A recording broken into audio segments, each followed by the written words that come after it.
Tak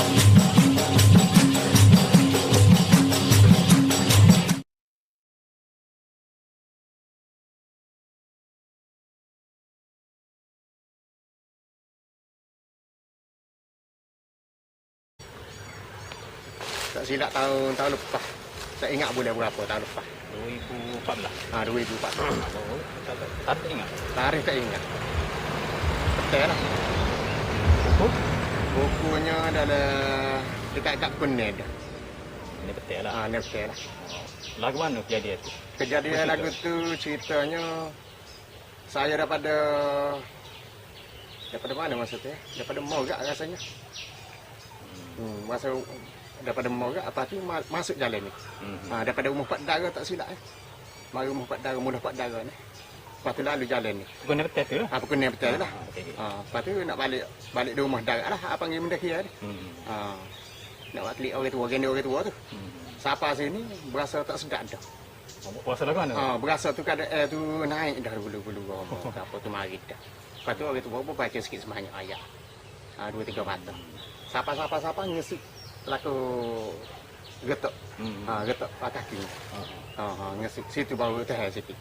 Lepas ada rumah orang ni memang tak lari dah. Makhluk halus tidak mengenal siapa yang akan menjadi mangsanya, sama ada lelaki atau wanita, tua atau muda, bayi, kanak-kanak mahupun remaja dan orang-orang dewasa. Jika manusia yang terserempak dengan makhluk halus berkenan akan nampak di manakah kelemahan manusia. Tetapi bagi manusia yang tidak nampak mereka, pasti menjadi mangsanya. Begitu halnya kejadian yang dialami oleh mangsa Saidi bin Awang atau lebih dikenali sebagai Di dari kampung Bendang Krian, Tumpak, Kelantan yang menceritakannya kepada wartawan Saya TV yang turut serta ke tempat kejadian. Beliau diusik makhluk halus itu. Kejadian yang menimpanya pada tahun 2014 itu berlaku kira-kira jam 6 petang. Kebetulan pula pada ketika itu dia sedang menunggang motosikal sambil memboncengkan bapanya dari rumah bapa saudaranya yang terletak di Morak.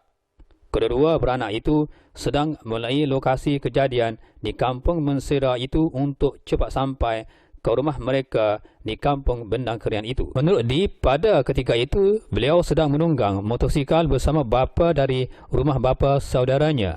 Apabila tiba di tempat kejadian, dengan tiba-tiba tubuh beliau berasa agak lain macam sahaja.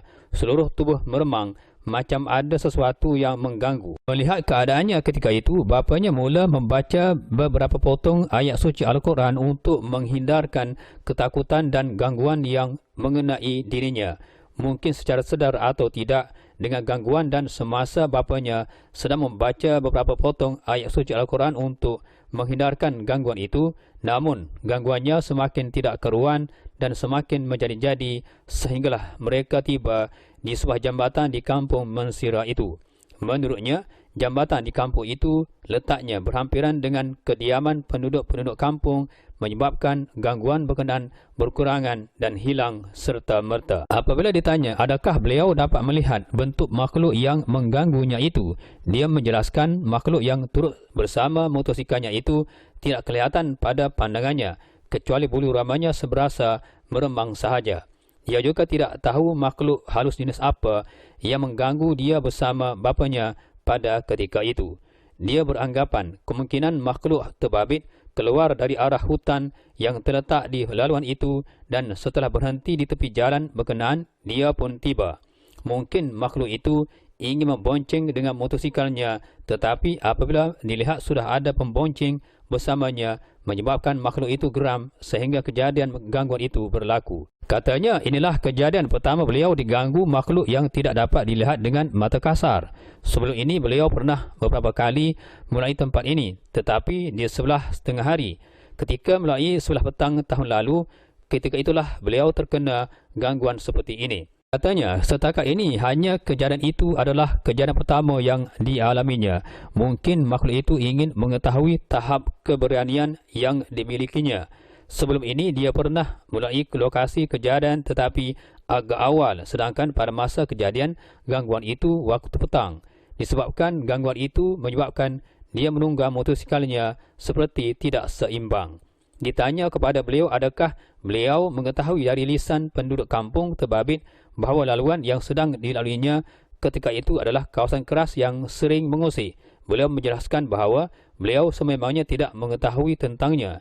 Ini kerana tiada penduduk kampung tersebut yang membicarakannya di warung-warung kopi. Malah orang ramai masih tetap menggunakan laluan tersebut sebagai jalan singkat untuk ke destinasi yang pantas.